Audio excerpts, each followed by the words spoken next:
Dear students, അക്കൗണ്ടൻസിയിലെ മൂന്നാമത്തെ എപ്പിസോഡിലേക്ക് എല്ലാവർക്കും സ്വാഗതം. നമ്മൾ ഇതുവരെ അക്കൗണ്ടൻസിയിൽ 2 ക്ലാസ്സുകളിലായി 3 ചാപ്റ്ററുകൾ നമ്മൾ പരിചയപ്പെട്ടിരുന്നു. ഇന്ന് ചാപ്റ്റർ 4 റീകോൺസ്റ്റിറ്റ്യൂഷൻ ഓഫ് പാർട്ണർഷിപ്പ് ഫേമിൽ റിട്ടയർമെൻറ്റ് ആൻഡ് ഡെത്തും, then 5ാമത്തെ ചാപ്റ്റർ ഡിസൊല്യൂഷൻ ഓഫ് പാർട്ണർഷിപ്പ് ഫേമാണ് നമ്മൾ പരിചയപ്പെടുന്നത്. ഈ 2 ചാപ്റ്ററുകളും പൊതുവെ വെയിറ്റേജ് കുറവായിട്ടാണ് നമ്മൾ ഫോക്കസ് പോയിൻ്റ് നോക്കുമ്പോൾ മനസ്സിലാകുന്നത്. ഇവിടെ നമുക്ക് നോക്കാം. 4ാമത്തെ ചാപ്റ്ററായ റിട്ടയർമെൻറ്റ് ആൻഡ് ഡെത്തിനകത്ത് എന്തെല്ലാം കാര്യങ്ങളാണ് ഫോക്കസ് പോയിൻ്റ് നൽകിയിരിക്കുന്നത്. ന്യൂ പ്രോഫിറ്റ് ഷെയറിംഗ് റേഷ്യോയും ഗെയിനിങ് റേഷ്യോയും കണ്ടുപിടിക്കാൻ, അല്ലെങ്കിൽ new profit sharing ratio gaining ratio എന്താണ് എന്നതിനെക്കുറിച്ചുണ്ട്. Then adjustment for revaluation of assets and ലയബിലിറ്റീസിന് ബന്ധപ്പെട്ട കാര്യങ്ങൾ പഠിക്കേണ്ടതുണ്ട്. അതുപോലെ adjustment for accumulated profit and loss, disposal of amount due to retiring partner, then preparation of partners loan account, then death of a partner, calculation of amount due to deceased partner. ഇത്തരം കാര്യങ്ങളാണ് ഈ 4ാമത്തെ ചാപ്റ്ററിൽ നമുക്ക് പഠിക്കേണ്ടത്. കാര്യങ്ങളെയൊക്കെ നമുക്ക് വിശദമായി കിടക്കാം. ഇവിടെ ആദ്യം നമ്മൾ ന്യൂ പ്രോഫിറ്റ് ഷെയർ റേഷ്യോ എന്ന് പറഞ്ഞാൽ എന്താണെന്ന് മനസ്സിലാക്കണം. The new share of profit of the remaining partners will consist of on share in the firm plus the share of acquired from the retiring or deceased partner അല്ലെങ്കിൽ retiring പാർട്ണർക്ക് ഉള്ള share അവർ ബിസിനസ്സിൽ നിന്ന് പിരിഞ്ഞു പോകുമ്പോൾ ആ ഷെയർ കൂടി അവിടെ continue ചെയ്യുന്ന പാർട്ണേഴ്സിന് ലഭിക്കുന്നു. അത്തരത്തിന് ഷെയർ കൂടെ ലഭിച്ചതിന് ശേഷമുള്ള റേഷ്യോയാണ് നമ്മൾ ന്യൂ പ്രോഫിറ്റ് ഷെയർ റേഷ്യോ എന്ന പേരിൽ അറിയപ്പെടുന്നത്. അതായത് ന്യൂ പ്രോഫിറ്റ് ഷെയർ റേഷ്യോ എന്ന് പറഞ്ഞാൽ old share plus acquired share from the outgoing partner. ഇവിടെ നമുക്ക് ഇങ്ങനെ കണ്ടുപിടിക്കാം. New ratio is equal to old ratio plus gaining ratio എന്നാണ് ഉദ്ദേശിക്കുന്നത്. ഇനി എന്താണ് gaining ratio? The ratio in which continuing partner have acquired the share from the retiring or deceased partner is called gaining ratio. Gaining ratio എന്ന് പറഞ്ഞാൽ ഒരാൾ റിട്ടയറായി പോകുമ്പോഴോ, ഒരു partner റിട്ടയറായി പോകുമ്പോഴോ, അല്ലെങ്കിൽ ഒരു പാർട്ണർ മരണപ്പെട്ടു പോകുമ്പോഴോ അവരിൽ നിന്ന് കണ്ടിന്യൂയിങ് പാർട്ണേഴ്സിന് ലഭിക്കുന്ന ഷെയറിനെയാണ് നമ്മൾ ഗെയിനിങ് ഷെയർ നമ്മൾ പറയുക. അതിൻ്റെ റേഷ്യോയാണ് ഗെയിനിങ് റേഷ്യോ എന്ന് ഉദ്ദേശിക്കുന്നത്. ഇവിടെ ഗെയിനിങ് റേഷ്യോ കണ്ടുപിടിക്കാൻ വേണ്ടി നമ്മൾ ന്യൂ ഷെയറിൽ നിന്ന് ഓൾഡ് ഷെയർ കുറച്ചാൽ നമുക്ക് എന്ത് കിട്ടും?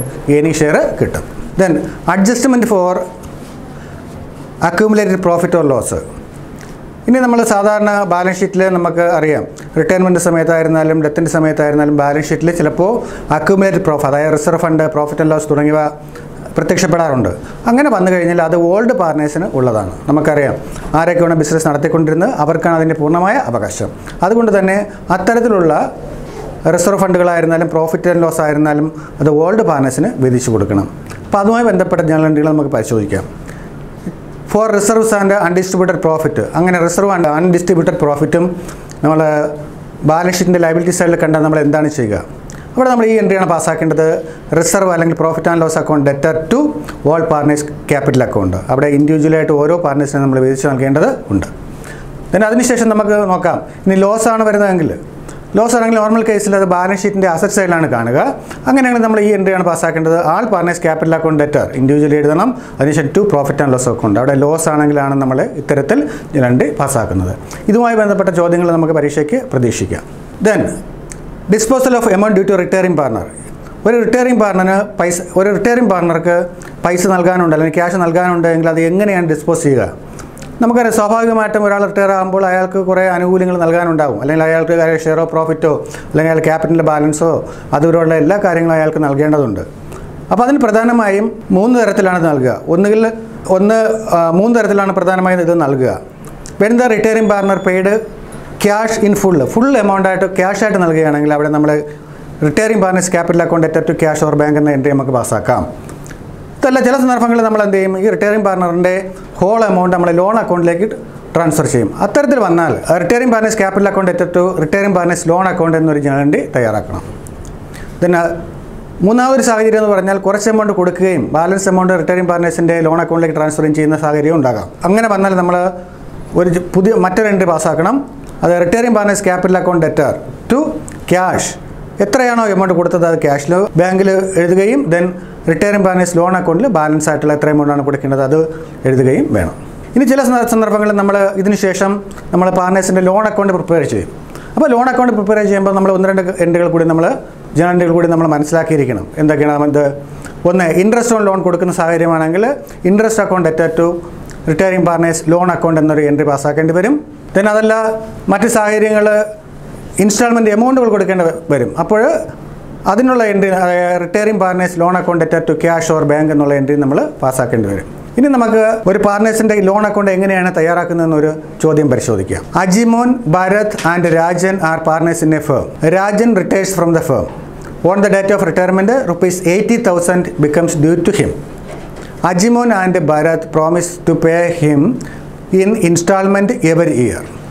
At the end of the year, prepare Rajan's loan account, assuming that payment is made for yearly installment plus interest 10% on unpaid balance.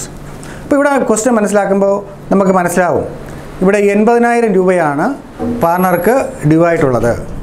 അത് 10% ഇൻട്രസ്റ്റ് സഹിതം 4 ഇൻസ്റ്റാൾമെൻറ്റുകളായിട്ടാണ് നൽകുന്നത്. രാജൻ്റെ ലോൺ അക്കൗണ്ട് എങ്ങനെ പ്രിപ്പയർ ചെയ്ത് നോക്കാം. ഇവിടെ 4 വർഷങ്ങളിലായാണ് രാജന് ക്യാഷ് തിരിച്ചു കൊടുക്കുന്നതെന്ന് പറഞ്ഞു. അതുകൊണ്ട് തന്നെ 4 വർഷങ്ങളിലെ അക്കൗണ്ടുകളാണ് നമുക്ക് പ്രിപ്പയർ ചെയ്യേണ്ടത്. നമുക്ക് ഫസ്റ്റ് ഇയർ എടുക്കാം. രാജന് 80,000 രൂപയാണ് ക്യാപിറ്റൽ ബാലൻസ് ഉണ്ടായിരുന്നത് നമുക്ക് മനസ്സിലായി. അപ്പോൾ 80,000 രൂപ ക്രെഡിറ്റ് സൈഡിൽ ബൈ രാജൻസ് ക്യാപിറ്റൽ എന്ന് എഴുതുക, 80,000 രൂപ എമൗണ്ട് എഴുതുക. അതിനുശേഷം 80,000 രൂപയുടെ 10% ഇൻട്രസ്റ്റ് നൽകണം. അപ്പോൾ 80,000-ന് 10% അപ്പോൾ 8,000 രൂപയെ അതും നമ്മൾ ക്രെഡിറ്റ് ചെയ്യുക. അതിനുശേഷം നമുക്കറിയാം ഇയാൾക്ക് ഇപ്പോൾ ഫസ്റ്റ് ഇയർ നൽകേണ്ടതെന്ന് പറഞ്ഞാൽ 20,000 രൂപ പ്ലസ് ഇൻട്രസ്റ്റ് ആണ്. അപ്പോൾ 20,000 രൂപയും എടുത്തു, 8,000 രൂപ ഇൻട്രസ്റ്റ് കൂടാകുമ്പോൾ 28,000 രൂപ ഫസ്റ്റിൽ തിരിച്ച് അയാൾക്ക് നൽകേണ്ടതുണ്ട്. അപ്പോൾ അതിനുവേണ്ടി നമ്മൾ ഡെബിറ്റ് സൈഡിൽ ടു ബാങ്ക് എന്ന് എഴുതി 28,000 എഴുതണം. അതിനുശേഷം ഇത് ബാലൻസ് ചെയ്യുക. ബാലൻസ് ചെയ്യുമ്പോൾ 60,000 രൂപ കിട്ടും. ഈ 60,000 രൂപ സെക്കൻഡ് ഇയറിലേക്ക് നമ്മൾ ബ്രോഡ് ഡൗൺ ചെയ്ത് എഴുതണം. അവിടെ സെക്കൻഡ് ഇയറിൽ ഓപ്പണിംഗ് ബാലൻസ് ആയിട്ട് 60,000 രൂപയുണ്ട്. ആ 60,000 രൂപയിൽ 10% ആകുമ്പോൾ 6,000 രൂപയാണ് വരുന്നത്. ഈ 6,000 രൂപ ഇൻട്രസ്റ്റ് ആണ്. അതിനുശേഷം സെക്കൻഡ് ഇയറിൽ നമ്മൾ പേയ്മെൻറ്റ് നടത്തുമ്പോഴത്തേക്ക് അവിടെ അറിയാം 20,000, 6,000, 26,000 രൂപയാണ് പേയ്മെൻറ്റ് നടത്തേണ്ടതെന്ന് അറിയാം. അപ്പം നമ്മൾ സെക്കൻഡ് ഇയറിൽ ഡെബിറ്റ് സൈഡിൽ ടു ബാങ്ക് എന്ന് എഴുതിയതിന് ശേഷം 26,000 രൂപ എഴുതുക. എന്നിട്ട് വീണ്ടും ബാലൻസ് ചെയ്യുക. അപ്പോൾ 40,000 രൂപ ബാലൻസ് വരുന്നതായി നമുക്ക് കാണുന്നുണ്ട്. ആ 40,000 രൂപ 3ാമത്തെ വർഷത്തെ ഓപ്പണിംഗ് ആയിട്ട് കൊണ്ടുവരിക. ആ വർഷം ക്ലോസിംഗിൽ നമ്മൾ എന്ത് ചെയ്യണം? വീണ്ടും ഇൻട്രസ്റ്റ് നൽകണം. ഇൻട്രസ്റ്റ് എത്രയാണ് നൽകേണ്ടത്? 40,000 രൂപയുടെ 10%, അതായത് 4,000 രൂപയാണ്. ഈ 4,000 രൂപ ഇൻട്രസ്റ്റ് കൂടെ നൽകുമ്പോൾ 20,000 പ്ലസ് 4,000 ആണ് തേർഡ് ഇയറിൽ നമ്മൾ നൽകേണ്ടത്. തേർഡ് ഇയറിൽ 24,000 രൂപ നൽകണം. അതിനുവേണ്ടി എൻട്രി ക്ലോസിംഗ് ഡേറ്റിലാണ് ആ എൻട്രി പാസ്സാക്കുന്നത്. ടു ബാങ്ക് എന്നുള്ള എൻട്രി പാസ്സാക്കി 24,000 രൂപ റെക്കോർഡ് ചെയ്യണം. അതിനുശേഷം ബാലൻസ് ചെയ്യുക. ബാലൻസ് ചെയ്യുമ്പോൾ അവിടെ അവസാനം 20,000 രൂപ ബാലൻസ് വരുന്നതായി കാണാം. ഇത് 4ാമത്തെ വർഷം ഓപ്പണിംഗ് ആയിട്ട് 20,000 രൂപ ബാലൻസ് കൊണ്ടുവരുന്നു. അതിനുശേഷം ഇൻട്രസ്റ്റ് പ്രൊവൈഡ് ചെയ്യുന്നു. 20,000 രൂപയുടെ 10% ആയപ്പോൾ 2,000 രൂപയായി. അത് ഫൈനൽ ഇയർ ആയതുകൊണ്ട് തന്നെ 22,000 രൂപ നമ്മൾ തിരിച്ചു കൊടുക്കുന്നു. അപ്പോൾ 4ാമത്തെ വർഷം 22,000 രൂപ തിരിച്ചു കൊടുക്കുന്നതിനുള്ള എൻട്രി നമ്മളവിടെ എഴുതേണ്ടതുണ്ട്. ടു ബാങ്ക് 22,000 എഴുതി അവസാനം അക്കൗണ്ട് നമ്മൾ ക്ലോസ് ആകുന്നു. അത്തരത്തിൽ നമുക്ക് എന്ത് ചെയ്യാം? പാർട്ട്നേഴ്സിൻ്റെ ലോൺ അക്കൗണ്ട് കണ്ടുപിടിക്കാനായിട്ട് സാധിക്കും. ഇനി ഡെത്ത് ഓഫ് എ പാർട്ണറിലെ അക്കൗണ്ടിങ് ട്രീറ്റ്മെൻറ്റ് എന്താണ്? ഡെത്ത് ഓഫ് എ പാർട്ണറിൽ ഏകദേശം നമ്മൾ റിട്ടയർമെൻറ്റിന് പഠിച്ച അതേ കാര്യങ്ങൾ തന്നെയാണ് ഡെത്തിനകത്തും വരിക. അവിടെ ഒരു പ്രത്യേക വ്യത്യാസം മാത്രമേ ഉള്ളൂ. പാർട്ട്നേഴ്സിന് കൊടുക്കാനുള്ള എമൗണ്ട് ട്രാൻസ്ഫർ ചെയ്യുമ്പോൾ നോർമൽ കേസിൽ റിട്ടയർമെൻറ്റ് സമയത്ത് നമ്മൾ പാർട്ട്നേഴ്സ് ലോൺ അക്കൗണ്ടിലേക്കാണ് ട്രാൻസ്ഫർ ചെയ്തിരുന്നതെങ്കിൽ ഡെത്തിൻ്റെ സമയത്ത് എക്സിക്യൂട്ടീവ്സ് അക്കൗണ്ടിലാണ്, അല്ലെങ്കിൽ ഡിസീസ്ഡ് പാർട്ട്നേഴ്സിൻ്റെ ലീഗൽ ഹെയേഴ്സിൻ്റെയോ എക്സിക്യൂട്ടീവ്സിൻ്റെ അക്കൗണ്ടിലാണ് നമ്മൾ എന്ത് ചെയ്യുന്നത്? ഈ എമൗണ്ട് ട്രാൻസ്ഫർ ചെയ്യുന്നത്. അതാണ് പ്രധാനമായി വരുന്ന ഒരു വ്യത്യാസം. ഇനി നമ്മൾ എങ്ങനെയാണ് calculation of the amount due to retiring partner അല്ലെങ്കിൽ ഡിസീസ്ഡ് പാർട്ണർ കണ്ടുപിടിക്കുന്നത് എങ്ങനെയാണെന്ന് നമുക്ക് നോക്കാം. ഇവിടെ ചില ആനുകൂല്യങ്ങൾ റിട്ടയറിംഗ് പാർട്ണർ അല്ലെങ്കിൽ ഡിസീസ്ഡ് പാർട്ണേഴ്സിന് നമ്മൾ നൽകേണ്ടതുണ്ട്. അതുപോലെ ചില കാര്യങ്ങൾ അയാളിൽ നിന്ന് നമുക്ക് റിക്കവർ ചെയ്യേണ്ടതുമുണ്ട്. അപ്പോൾ ഏതൊക്കെ നോക്കാം. നമുക്ക് ഏതൊക്കെ കാര്യങ്ങളാണ് നമ്മൾക്ക് ഇയാൾക്ക് നൽകേണ്ട ആനുകൂല്യങ്ങളെല്ലാം നമ്മൾ പാർട്ണേഴ്സ് ക്യാപിറ്റൽ അക്കൗണ്ട് വരയ്ക്കുമ്പോൾ അവിടെ ക്രെഡിറ്റ് ചെയ്യണം. ഉദാഹരണമായി വരുന്നത് credit balance of partners capital account ഉണ്ടെങ്കിൽ അത് വരാം. ദെൻ കറണ്ട് അക്കൗണ്ടിൻ്റെ ബാലൻസ് ഉണ്ടെങ്കിൽ, ക്രെഡിറ്റ് ബാലൻസ് ഉണ്ടെങ്കിൽ അത് അയാൾക്ക് നൽകേണ്ടതുണ്ട്. Then share of good will ഉണ്ടെങ്കിൽ നൽകണം. ദെൻ അക്യൂമുലേറ്റഡ് പ്രോഫിറ്റ് ഉണ്ടെങ്കിലോ റിസർവ് ഉണ്ടെങ്കിലോ അത് നൽകേണ്ടി വരും. അതുപോലെ തന്നെ share of gain on revaluation account ഉണ്ടെങ്കിൽ അത് നൽകേണ്ടി വരും. ദെൻ അതുപോലെ തന്നെ മറ്റ് ഐറ്റങ്ങളും നമ്മൾക്ക് ഇതിനകത്ത് ഉണ്ട്. അപ്പോൾ ഇതെല്ലാം എഴുതിയതിന് ശേഷം ഇതെല്ലാമാണ് ഇയാൾക്ക് സ്വാഭാവികമായിട്ട് നൽകേണ്ടി വരിക. ദെൻ അതിനുശേഷം ചില ഐറ്റംസ് നമ്മൾ അക്കൗണ്ടിൽ ഡെബിറ്റ് ചെയ്യുന്നു. അത് അയാളിൽ നിന്ന് തിരിച്ചു പിടിക്കേണ്ട ഐറ്റംസാണ്. നോർമൽ കേസിൽ പറഞ്ഞാൽ അയാൾക്ക് ഉള്ള ബാധ്യതകളാണ്. ആ ബാധ്യതകളെന്ന് പറഞ്ഞാൽ കറണ്ട് അക്കൗണ്ടിൻ്റെ ഡെബിറ്റ് ബാലൻസ് ഉണ്ടായിരുന്നുവെങ്കിൽ അത് തിരിച്ചു പിടിക്കേണ്ടതുണ്ട്. അതുപോലെ ഗുഡ് വില്ല് റിട്ടേൺ ഓഫ് ചെയ്യേണ്ട സാഹചര്യം ഉണ്ടായിരുന്നെങ്കിൽ അതുണ്ട്. അതുപോലെ തന്നെ അക്യൂമുലേറ്റഡ് ലോസ് ആണെങ്കിൽ അത് പിന്നെ പാർട്ണേഴ്സ് ക്യാപിറ്റൽ അക്കൗണ്ട് ഡെബിറ്റ് ചെയ്യണം. ലോസ് ആണ് up to date of retirement loss ആണ് എങ്കിൽ അത് റിവാലുവേഷൻ അത് പാർട്ട്നേഴ്സ് ക്യാപിറ്റൽ അക്കൗണ്ടിൽ ഡെബിറ്റ് ചെയ്യേണ്ടതുണ്ട്. അപ്പോൾ ഇത്തരം ഐറ്റംസ് ഒക്കെ ഡെബിറ്റ് ചെയ്യണം.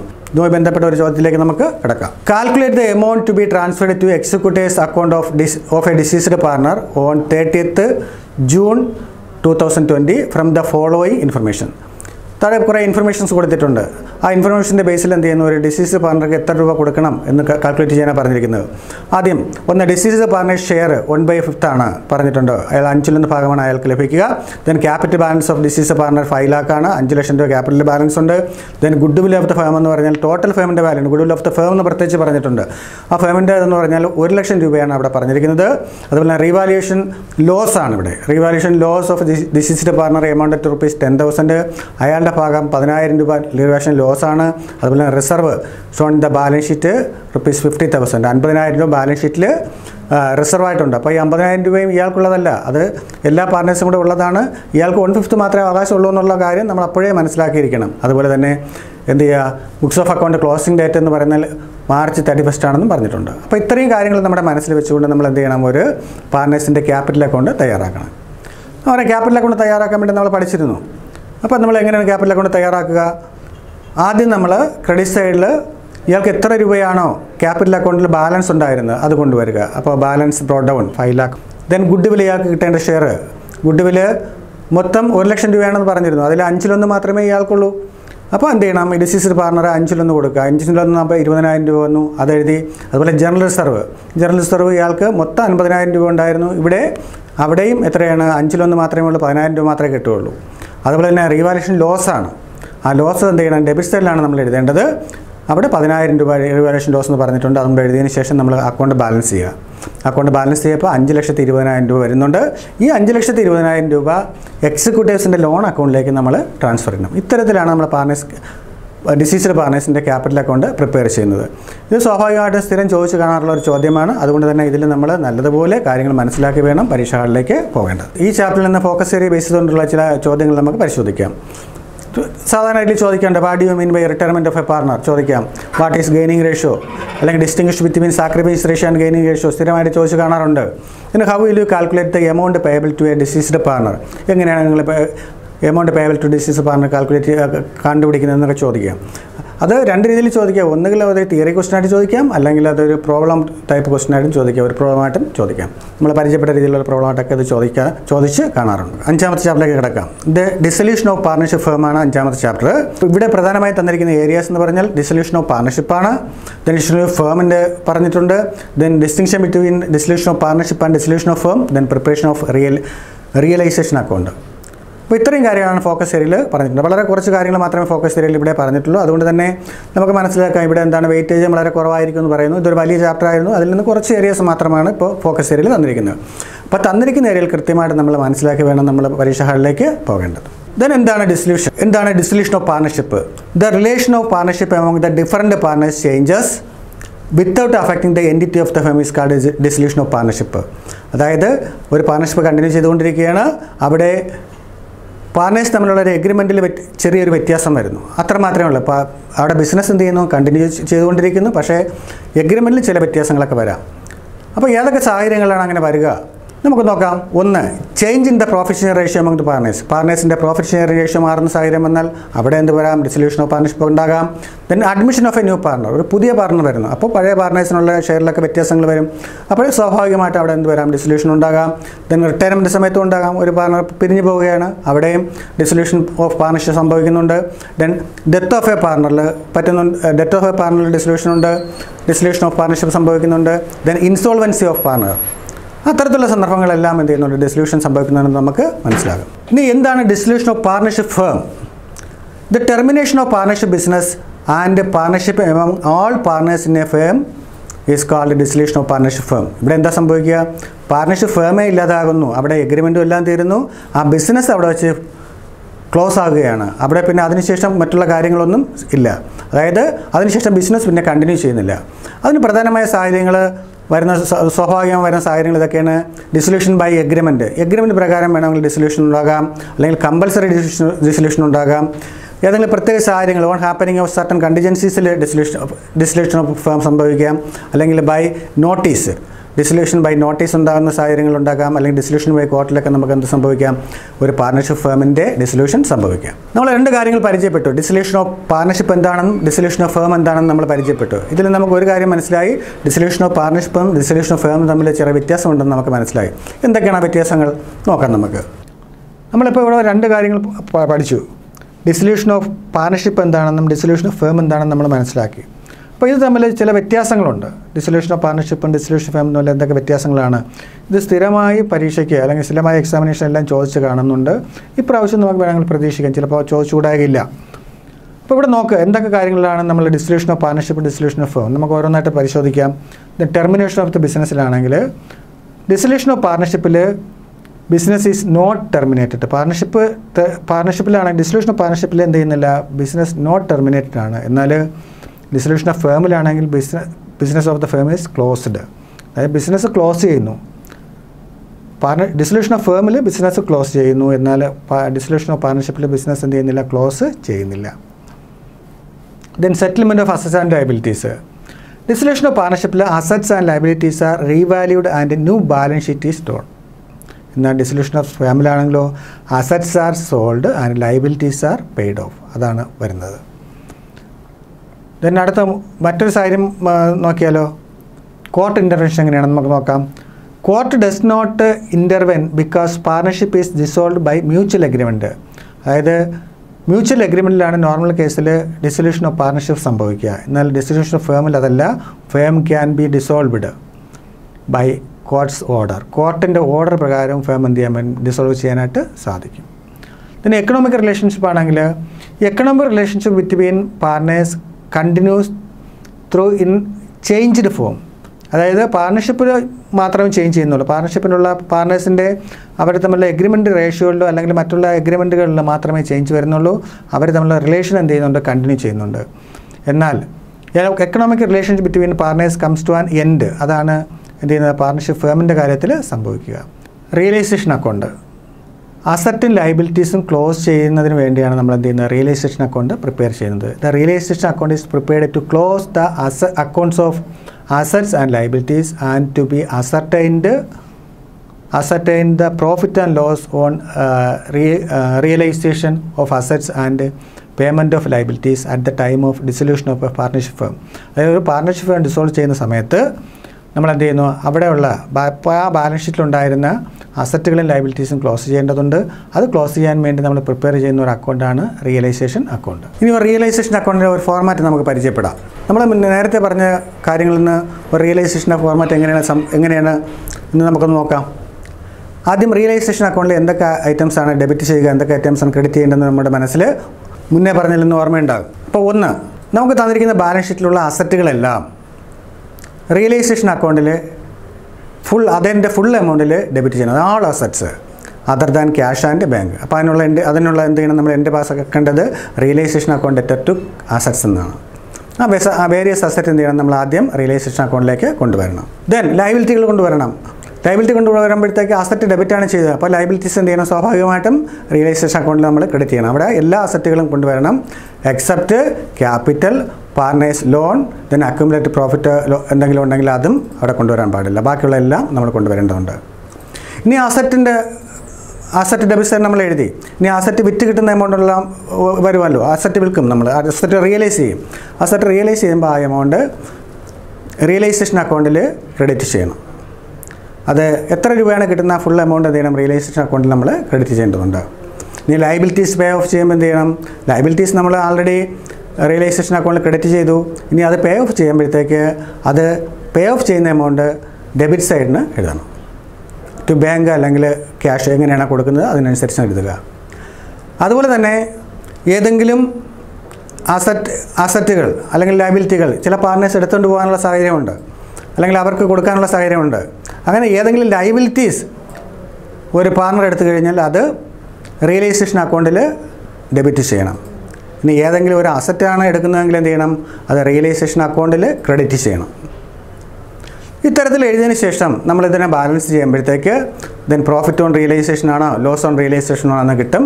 ഈ എമൗണ്ട് എന്ത് ചെയ്യണം, പാർട്ട്നേഴ്സിന് വീതിച്ച് നൽകണം. പ്രോഫിറ്റ് ഷെയറിംഗ് റേഷ്യോയിൽ നമ്മൾ വീതിച്ച് നൽകേണ്ടതുണ്ട്.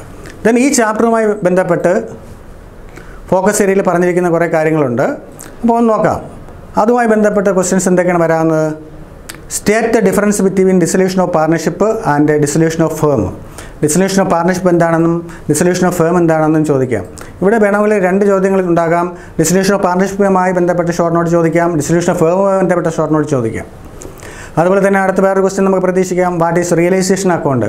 എന്താണ് റിയലൈസേഷൻ അക്കൗണ്ട് എന്ന് ചോദിക്കാം. അതല്ലെങ്കിൽ ഒരു റിയലൈസേഷൻ അക്കൗണ്ട് പ്രിപ്പയർ ചെയ്യാനുള്ള ചോദ്യങ്ങളും നമുക്ക് പ്രതീക്ഷിക്കാം. അതുകൊണ്ട് ഈ ചാപ്റ്ററിൽ നമ്മൾ റിയലൈസേഷൻ അക്കൗണ്ടും പഠിച്ചു, അപ്പോൾ റിവാലുവേഷൻ അക്കൗണ്ടും പഠിച്ചു, റിയലൈസേഷൻ അക്കൗണ്ടും പഠിച്ചു. അതുകൊണ്ട് തന്നെ സ്വാഭാവികമായിട്ട് വേണമെങ്കിൽ നമുക്ക് ഇത് തമ്മിലുള്ള വ്യത്യാസം ചോദിക്കാം. Write any 3 difference or 4 difference between revaluation account and realisation account. അത്തരത്തിലുള്ള ക്വസ്റ്റ്യൻസ് ഒക്കെ നമുക്ക് എന്ത് ചെയ്യാൻ പറ്റും, ഈ ചാപ്റ്ററിൽ നിന്ന് പ്രതീക്ഷിക്കാം. ഇവിടെ പ്രധാനമായും ഇന്ന് നമ്മൾ 2 ചാപ്റ്ററുകളാണ് പരിചയപ്പെട്ടത്. ഒന്ന് റീകോൺസ്റ്റിറ്റ്യൂഷൻ ഓഫ് പാർട്ണർഷിപ്പ് ഫേമിലെ റിട്ടയർമെൻറ്റ് ആൻഡ് ഡെത്ത് എന്ന ഭാഗമാണ്.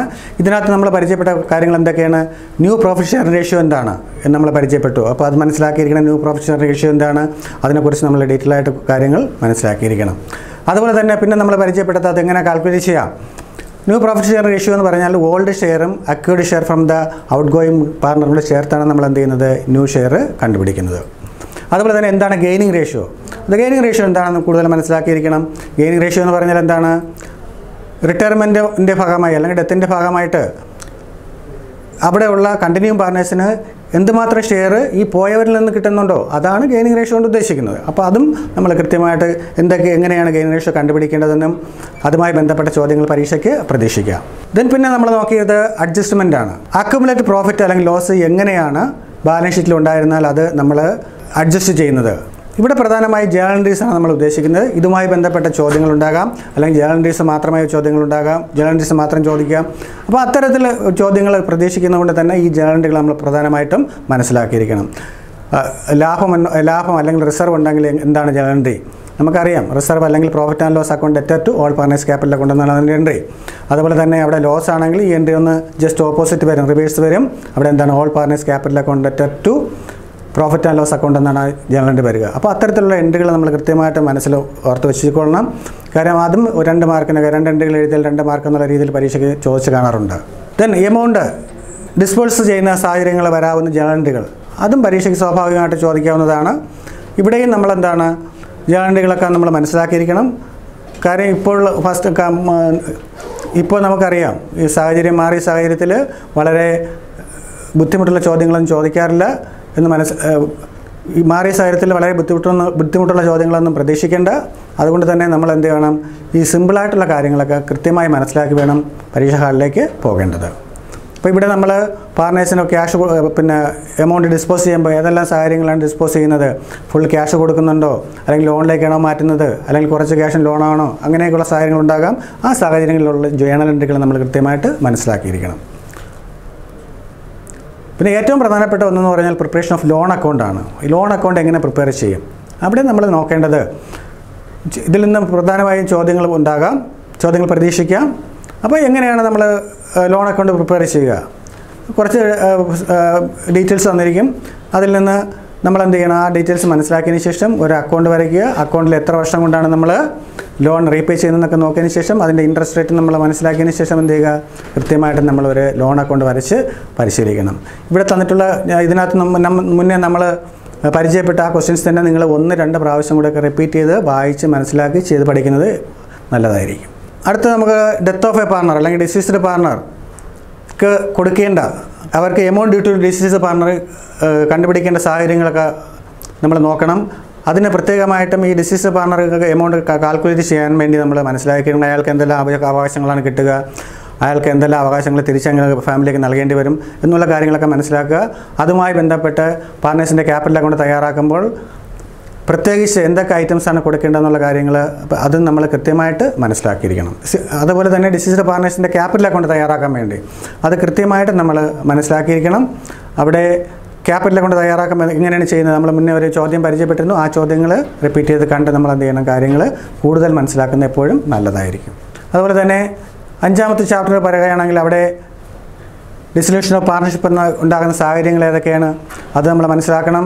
അതുപോലെ തന്നെ ഡിസൊല്യൂഷൻ ഓഫ് പാർട്ണർഷിപ്പുമായി ബന്ധപ്പെട്ട ഡിസൊല്യൂഷൻ ഓഫ് പാർട്ണർഷിപ്പ് ഫേമുമായി ബന്ധപ്പെട്ട സാഹചര്യങ്ങൾ നമ്മൾ മനസ്സിലാക്കിയിരിക്കണം. ഏതൊക്കെ സാഹചര്യങ്ങളാണ് ഡിസൊല്യൂഷൻ ഓഫ് പാർട്ണർഷിപ്പ് ഫേം വരുന്ന ആ സാഹചര്യങ്ങൾ മനസ്സിലാക്കണം. ആ ഏരിയയിൽ നിന്നൊക്കെ ചോദ്യങ്ങൾ നമുക്ക് പ്രതീക്ഷിക്കാം. അതുപോലെ തന്നെ വളരെ ഇമ്പോർട്ടൻ്റ് ആയിട്ടൊരു കാര്യമെന്ന് പറഞ്ഞാൽ ഡിസൊല്യൂഷൻ ഓഫ് പാർട്ണർഷിപ്പും ഡിസൊല്യൂഷൻ ഓഫ് ഫേമും എന്താണ്, അത് തമ്മിലുള്ള ഡിഫറൻസ് സ്ഥിരമായി ചോദിച്ചു കാണാറുള്ള ഒരു ചോദ്യമാണ്. അതുകൊണ്ട് ഇപ്രാവശ്യം നമുക്ക് ചിലപ്പോൾ അത് ചോദിച്ചുകൂടാകില്ല. അത് കൃത്യമായിട്ട് നിങ്ങൾ മനസ്സിലാക്കണം. ദെൻ അടുത്തത് എന്താണ് റീവാല്യൂഷൻ അക്കൗണ്ട് എന്നും അറിയില്ല. റീവാല്യൂഷൻ അക്കൗണ്ടിൽ എന്തെല്ലാം കാര്യങ്ങളാണ് വരുന്നത്, അതിൻ്റെ ഒരു ഫോർമാറ്റ് നമ്മുടെ മനസ്സിൽ എപ്പോഴും ഉണ്ടാകണം. ഒന്നുകിൽ റീവാല്യൂഷൻ അക്കൗണ്ട് എന്താണെന്ന് ചോദിക്കാം, അതിൻ്റെ ഫോർമാറ്റ് തിയറി ക്വസ്റ്റ്യൻസിലൊക്കെ വരാം, അതല്ലെങ്കിൽ അതിൻ്റെ ഒരു പ്രോബ്ലം ടൈപ്പ് ക്വസ്റ്റ്യൻസും നമുക്ക് പ്രതീക്ഷിക്കാം. അപ്പോൾ ഇത്തരം കാര്യങ്ങളൊക്കെയാണ് ഈ 2 ചാപ്റ്ററിൽ നിന്ന് നമുക്കിന്ന് മനസ്സിലാക്കിയത്. അപ്പോൾ നിങ്ങളെല്ലാ പേരും പാർട്ണർഷിപ്പിൻ്റെ ചാപ്റ്ററിലൂടെ നമ്മൾ കടന്നുപോയി. അതുപോലെ തന്നെ അക്കൗണ്ടൻസി പാർട്ടിലെ 5 ചാപ്റ്ററുകളും നമ്മൾ പരിചയപ്പെട്ടു. ഈ 5 ചാപ്റ്ററുകളും വിശദമായി പഠിക്കണം. ആദ്യത്തെ 3 ചാപ്റ്ററുകൾക്ക് വളരെ വെയിറ്റേജ് കാണുന്നുണ്ട്. അവസാനത്തെ 2 ചാപ്റ്ററുകൾ വെയിറ്റേജ് താരതമ്യേന കുറവായിട്ടാണ് അനുഭവപ്പെടുന്നത്. അതുകൊണ്ട് ആദ്യത്തെ 3 ചാപ്റ്ററുകൾ വളരെ ഇമ്പോർട്ടൻസ് നൽകി പഠിക്കണം. അതായത് നോട്ട് ഫോർ പ്രോഫിറ്റ് ഓർഗനൈസേഷൻ, അതുപോലെ തന്നെ പാർട്ണർഷിപ്പിൻ്റെ ബേസിക് കൺസെപ്റ്റ്, അതുപോലെ തന്നെ 3ാമത്തെ ചാപ്റ്ററായ പാർട്ണർഷിപ്പിൻ്റെ അഡ്മിഷൻ. ഈ 3 ചാപ്റ്ററുകൾക്ക് വളരെ ഇമ്പോർട്ടൻസ് നൽകി പഠിക്കേണ്ടതുണ്ട്. ഈ ചാപ്റ്ററുകളിൽ നിന്ന് കൂടുതൽ ചോദ്യങ്ങൾക്കുള്ള അല്ലെങ്കിൽ കൂടുതൽ സ്കോറിനുള്ള ചോദ്യങ്ങൾ നമുക്ക് പ്രതീക്ഷിക്കാം. അപ്പോൾ ഇതെല്ലാം നിങ്ങൾ പഠിക്കുമെന്നുള്ള വിശ്വാസത്തിൽ വീണ്ടും അടുത്ത ക്ലാസ്സിൽ കാണാം. എല്ലാവർക്കും നന്ദി.